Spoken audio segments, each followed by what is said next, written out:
Hello my dear friends, how are you. मेरे दोस्तों, कैसे हैं आप।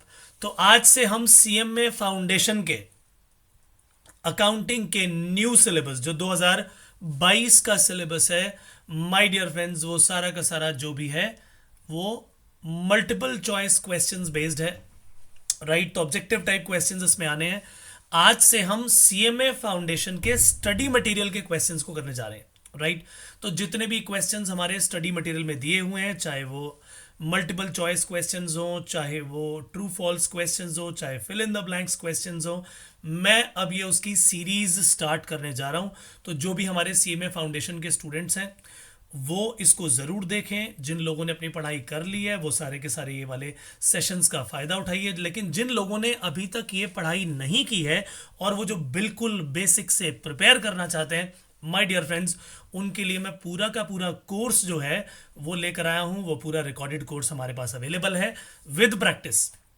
राइट, एक एक चीज़ बिल्कुल डिटेल में मैंने एक्सप्लेन की हुई है, तो वो आप ज़रूर लीजिए और उससे आपका बेहद फ़ायदा होगा। अकाउंटिंग के अलावा मेरी लॉ, मेरी इकोनॉमिक्स, मैनेजमेंट, ये सब आपको अवेलेबल होगी। तो दोस्तों, देर नहीं करते और अब स्टार्ट करते हैं अपना सीएमए फाउंडेशन की अकाउंटिंग के न्यू सिलेबस के सारे मल्टीपल चॉइस क्वेश्चंस। तो लीजिए, हम इसकी सीरीज चलाने वाले हैं। हर एक सेशन में 10 क्वेश्चंस होंगे। उन 10 क्वेश्चंस को मैं एक्सप्लेन करूंगा, उसका डिस्कशन होगा और डेली मेरी ये आपकी वीडियोस आपके लिए आएंगी। ये वीडियो बनेंगी लगभग 100 वीडियोस। राइट, तो मैं लगभग 100 वीडियोस आपको ये देने वाला हूँ और कोशिश ये रहेगी एक दिन में एक से ज़्यादा वीडियोस भी मैं आपके लिए अपलोड करूँ। लेकिन जिन लोगों को ये सेशंस और ज़्यादा चाहिए, एक दिन में 2 या 3 सेशन चाहिए, तो इस वीडियो में ज़रूर लिख कर भेजिएगा। ठीक है, अपने जो भी आंसर्स हैं, जो क्वेश्चंस हैं, पूछना चाहें आप मुझसे इस वीडियो के अपने क्वेश्चन जो भी हमारे कमेंट बॉक्स होते हैं उसमें आप पूछ सकते हैं। तो चलिए हम स्टार्ट करेंगे। सबसे पहले मल्टीपल चॉइस क्वेश्चंस की कहानी, और ये सीएमए फाउंडेशन के नए स्टडी मटेरियल के ही क्वेश्चंस हैं जो मैं आपको यहां पर करवाने वाला हूं। तो क्वेश्चन में लिखा क्या है, the revenue and expenses of a company are displayed in which statement. ये स्टेटमेंट पूछी है, तो रेवेन्यू और एक्सपेंसेस ये सारे के सारे एक ही स्टेटमेंट में वही मिलते हैं जहां पर सारे के सारे रेवेन्यू और एक्सपेंसेस को कंपेयर किया जाता है और पता लगाया जाता है कि पूरे साल में कंपनी की परफॉर्मेंस कैसी रही। वो स्टेटमेंट जो कंपनी की परफॉर्मेंस को बताती है वो है profit and loss account statement, यानी इनकम स्टेटमेंट। तो मेरे दोस्तों, बैलेंस शीट आपको क्या बताती है, पोजीशन बताती है।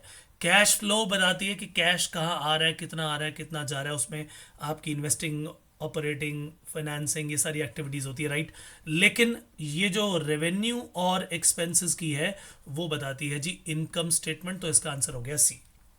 राइट, तो मैं कुछ ऐसा नहीं करूंगा कि सीधा आंसर बता के चलो आगे भागते चले गए। हम हर एक क्वेश्चन को पहले डिस्कस करेंगे, उसके ऑप्शंस को भी डिस्कस करेंगे और उनका कहाँ यूज़ होता है वो भी बातचीत करेंगे। उसके बाद हम अपने आंसर की तरफ जाएंगे। राइट, तो चलिए अगला क्वेश्चन हमारे सामने है।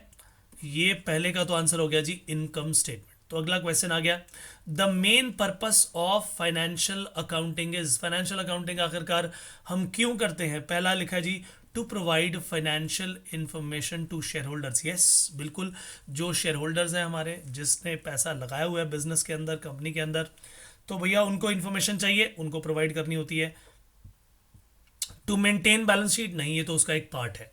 राइट, फाइनेंशियल अकाउंटिंग का पूरे के पूरे एक पार्ट हो गया। मिनिमाइज टैक्सेस कोई इसका पर्पस नहीं है। कीप ट्रैक ऑफ लायबिलिटीज वो तो डेफिनेटली बैलेंस शीट में ही हो जाता है। तो ओवरऑल अगर इसका आंसर देखा जाए तो ये क्या है, to provide financial information to shareholders. तो मेरे दोस्तों, इसका आंसर हो गया ए। ठीक है जी, अगला क्वेश्चन लेकर चलते हैं। लिखा है, accounting provides information on. Accounting किस पर इंफॉर्मेशन हमें देती है, cost and income for managers. Yes, managers को पता लगता है कि भाई इस बिजनेस में हमारा कितना खर्चा हो रहा है, कितनी इनकम आ रही है, उसके हिसाब से वो अपनी कॉस्ट को रिड्यूस कर सकते हैं या कंट्रोल कर सकते हैं और अपनी इनकम को बढ़ाने के लिए सेल्स बढ़ा सकते हैं। तो इसका आंसर ए है। लेकिन फिर भी हम और देखेंगे क्या कहीं बी और सी भी आंसर तो नहीं है। क्यों, क्योंकि नीचे एक all of the above option भी दिया हुआ है। That is why will have to study it properly, read it properly. देखते हैं, companies tax liability for a particular year. Yes, accounting से हमें पूरे साल की टैक्स लायबिलिटी पता लग जाती है, इसका मतलब ज़रूरी दोनों बातें करेक्ट है, तो इसका मतलब answer all of the above होना चाहिए। फिर भी हम सी ज़रूर पढ़ेंगे। Financial conditions of an institution, yes, उस बिजनेस की फाइनेंशियल इंस्टीट्यूशन, उस इंस्टीट्यूशन की फाइनेंशियल कंडीशन भी यहाँ पर पता लगेगी। तो इसका मतलब ये बात तय हो गई कि इसका आंसर है all of the above. Accounting जो है इन सभी चीज़ों के लिए हमें इंफॉर्मेशन प्रोवाइड करती है, so the answer is D. चलिए अगला क्वेश्चन आपके सामने लेकर आता हूं। The determination of expenses for an accounting period is based on, लो जी लिखा क्या है, determination of expenses for an accounting period, यानी उन खर्चों की बात जो इस करंट ईयर के लिए हैं। फॉर एन अकाउंटिंग पीरियड, एक साल के एक्सपेंसेस, हम इसी अकाउंटिंग के पीरियड के एक्सपेंसेस की बात कर रहे हैं। तो हम एक चीज सीख चुके हैं कि एक कॉन्सेप्ट आपको मैंने बताया था, मैचिंग कॉन्सेप्ट। मैचिंग कॉन्सेप्ट में क्या होता है, इसी करंट ईयर के एक्सपेंसेस को करंट ईयर की इनकम से कंपेयर किया जाएगा, और अगर कोई हमने आने वाले साल के लिए पैसा पे कर दिया, खर्चा पे कर दिया, तो हम उसको काउंट नहीं करते। अगर हमने पुराना कोई ड्यू अमाउंट था वो इस साल पे किया खर्चे का, उसको भी काउंट नहीं करते। हम केवल उन्हीं खर्चों की बात करते हैं जो करंट ईयर के लिए थे, चाहे उसके लिए कैश पे किया हो या ना पे किया हो, और हमें उन सारे के सारे खर्चों को करंट ईयर की इनकम से ही कंपेयर करना है, सो दैट करंट ईयर का सही प्रॉफिट पता लग सके। और इसीलिए कहते हैं हम उन्हें मैच करेंगे, तभी हमें बिजनेस की परफॉर्मेंस का सही ज्ञान होगा। दैट मीन्स मैचिंग कॉन्सेप्ट इसका आंसर होना चाहिए। तो ये है आंसर मेरे दोस्तों, C. Very very very simple. So इसीलिए बोला गया कि expenses for the current year, that is why इसका आंसर होना चाहिए सी। मटीरियलिटी कॉन्सेप्ट अलग था, पीरियोडिसिटी अलग था, ऑब्जेक्टिविटी अलग था। मटीरियलिटी में हम ये बताते थे कि कौन सी इंपॉर्टेंट चीज़ है उसे हम लिखेंगे जो बिजनेस के लिए इंपॉर्टेंट है। जैसे पैसे वगैरह होते हैं तो हम कहते हैं 10 पैसे, चल छोड़ दो इसे, ठीक है, या राउंडिंग ऑफ कर देते हैं हम उसकी 50 पैसे या 50 पैसे से ऊपर की, तो बोलते हैं जी वो इमटेरियल है, क्योंकि आज की डेट में वो कुछ पैसों का कुछ खास जो है महत्व रहता नहीं है, इसीलिए हमने उसको इग्नोर कर देते हैं, मटेरियल नहीं है हमारे लिए, राइट। तो उसी तरीके से जैसे पीरियोडिसिटी है, पीरियोडिसिटी का अलग रीज़न है, ऑब्जेक्टिविटी का अलग रीज़न है, ये सब बातें हमने अपनी क्लासेस में ऑलरेडी की हुई हैं, वो हम यहाँ पर दोबारा से सारी तो डिटेल डिस्कस नहीं कर सकते, मगर जो इस क्वेश्चन के लिए इंपॉर्टेंट था दैट इज बीइंग डन। तो अगले पॉइंट पर चलते हैं। Accounting does not record non financial transaction. मैंने आपको सिखाया हुआ है कि बिजनेस में when we are recording in accounting, accounting के अंदर केवल उन्हीं ट्रांजैक्शंस को रिकॉर्ड किया जाएगा which are capable of presenting in the terms of money, जो मनी में मेजर की जा सके, which are measurable in terms of money, हम केवल उसी को रिकॉर्ड करेंगे। And all those transactions which are not measurable in terms of money, we are not going to record them how so ever important it may be. जैसे कि मैंने बताया था आपको कि किसी एम्प्लॉय की ऑनेस्टी जो है वो बहुत इंपॉर्टेंट है हमारे लिए, हमारे बिजनेस के लिए, लेकिन क्या हम उसे पैसे में कन्वर्ट कर सकते हैं, क्या उसे मनी में मेजर किया जा सकता है? नहीं। तो चाहे वो जितनी भी इंपॉर्टेंट चीज़ हो, लेकिन हम उसे मनी में मेजर नहीं कर सकते। दैट इज़ वाई वो एक नॉन फाइनेंशियल सी चीज़ हो गई, उसे कभी भी रिकॉर्ड यहाँ पर नहीं किया जाता।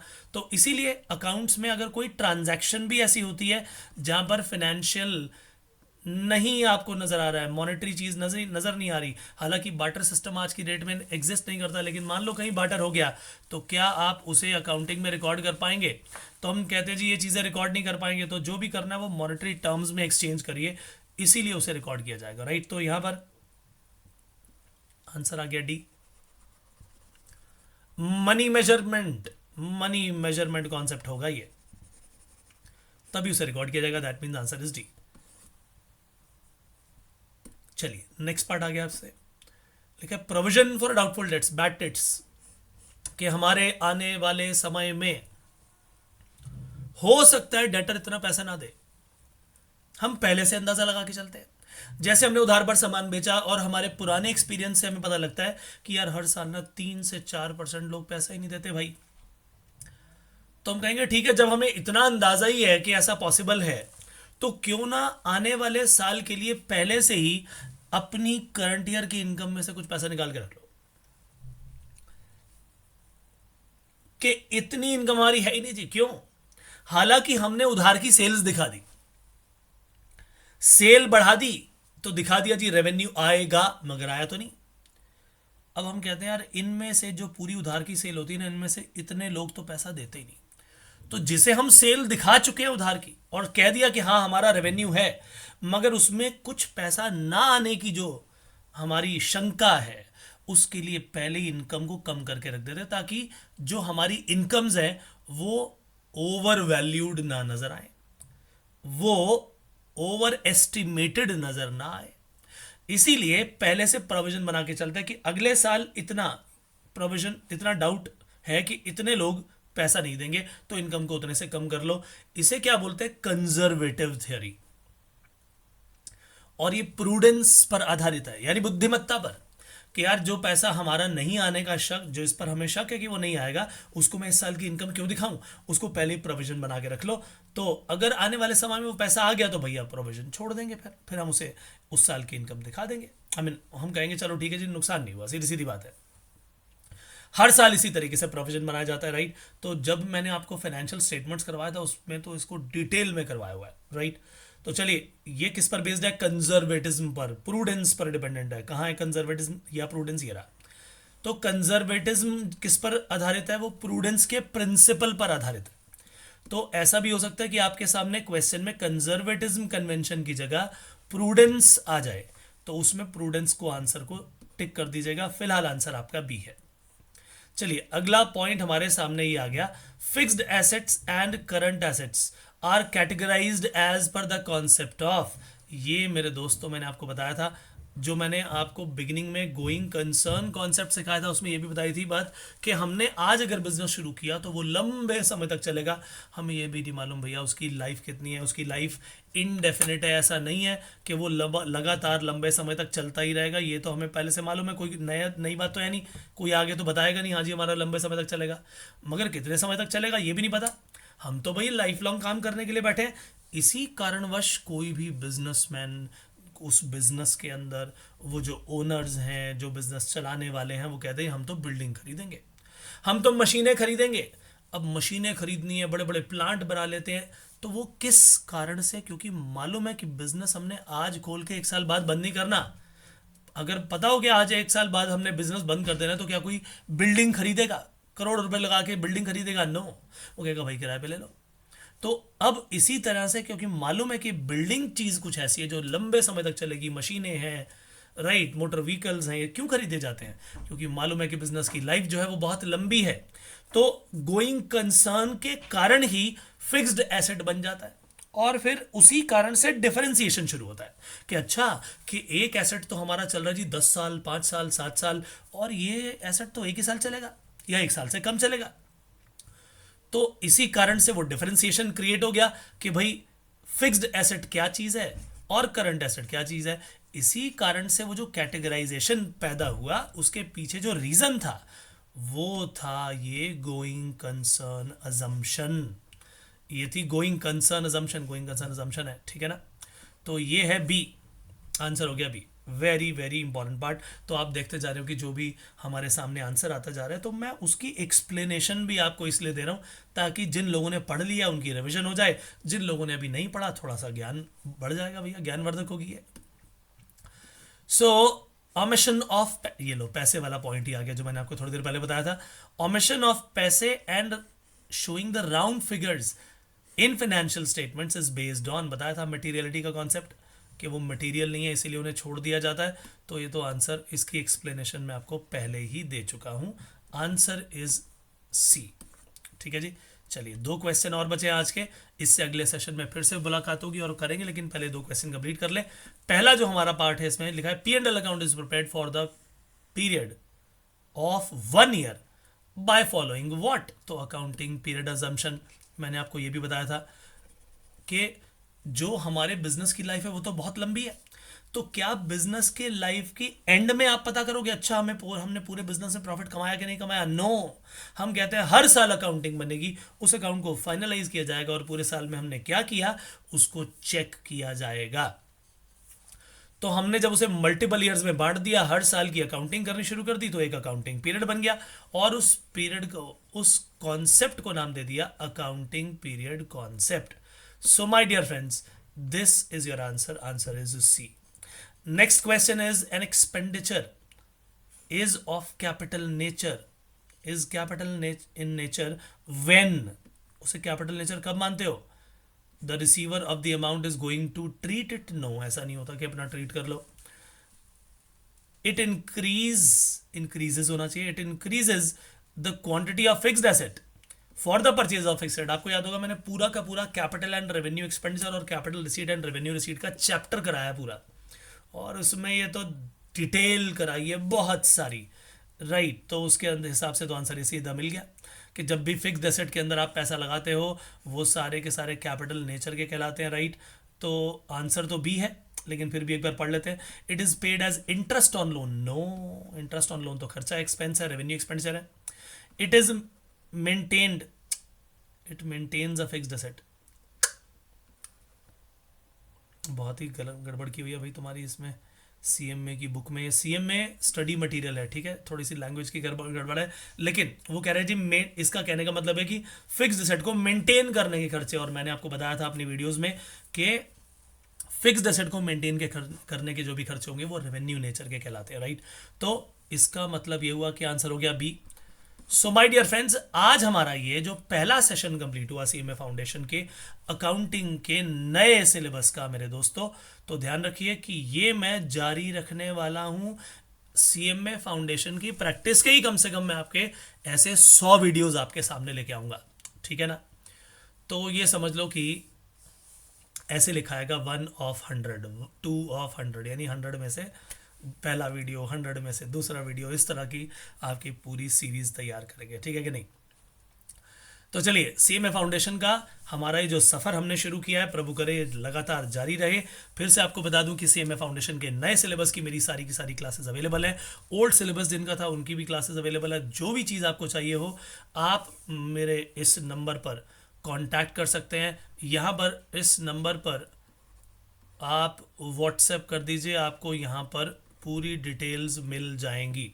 सो नंबर इज़ 99999708 इस पर आप व्हाट्सएप कर दीजिए, आपको जो भी डिटेल्स चाहिए वो सारी की सारी मिल जाएंगी। और हमारा पर्पस है कि आपको बहुत ही इकोनॉमिकल प्राइस पर, ज़्यादा प्राइस ना लेकर ही आपको हम पूरी तैयारी करवाएं सीएमए फाउंडेशन की, right. So my dear friends, आने वाले समय में फिर से होगी मुलाकात। जो लोग एक दिन में एक से ज़्यादा वीडियोज़ चाहते हैं मुझे कॉमेंट बॉक्स में लिख कर बताइए, तो मैं आपसे एक दिन में 2 से 3 बार 4 बार भी आपसे मिलूंगा और 4-5 वीडियोस आपके लिए डेली लेकर आएंगे। तो आज के लिए इतना ही मेरे दोस्तों, मिलेंगे नेक्स्ट सेशन में, तब तक के लिए bye bye, take care and God bless, thank you so much.